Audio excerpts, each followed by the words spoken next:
Ladies and gentlemen of the YouTube community, I come to you in dire need of assistance. Right here, we got ourselves Made in England record number 5. You can't see that too clearly because the bimbo that owned this before beat this thing right to fuck. So, what I need assistance with is, how should I repair this right here? Do I weld it, grind it down flat, and peen it, make it look like a casting, bondo it, or use Loctite? That Loctite stuff A-Bomb used. And then down here, you can see, right there. So as you can see in here, right here, there's a lip that should be there and around inside the hole in here, which prevents the head of the lead screw. It's supposed to stop it from here and prevent it from going in farther.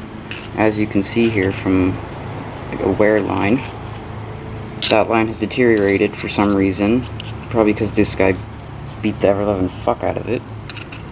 And now the whole thing goes in, and this part here rubs and beats on right here.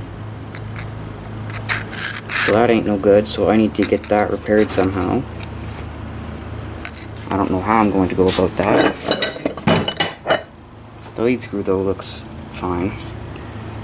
The back here beat right to hell as well, so I don't know if I should weld that up, grind it down flat, and then file it smooth, because I have no way of getting a milling machine mill it smooth, or I'd just mill it now as it is.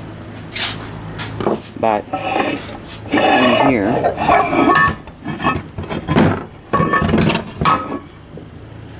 see this? That should not be there, because the lip in here is gone. The end of the lead screw here has gotten back in here, and now, for lack of a better word, punched a hole. Not punched all the way through, obviously, but worn a hole in this. So I have no idea how many years this thing has been like this. When I got this thing, it was the same condition it is now, except there was grease on it half an inch thick, and looks like a guy took a can of paint to it the way it was. Took a can of paint to the grease, just slopped paint on top of the half-inch layer of grease. And then right here, there's a dimple. I do not know if that dimple there, how that got there. It looks like it was cast in. There are cast marks in there, so I don't know if this is where they poured from or what, but any suggestions will help. This would be part 1 of hopefully a series if I can get this repaired. But if you guys could help out, that would be absolutely awesome. Also back here too, I just took a file and I'm dressing this up. Just take a file and set it on over the tube, like that, and you're doing the same thing with this one here. Alright, thank you.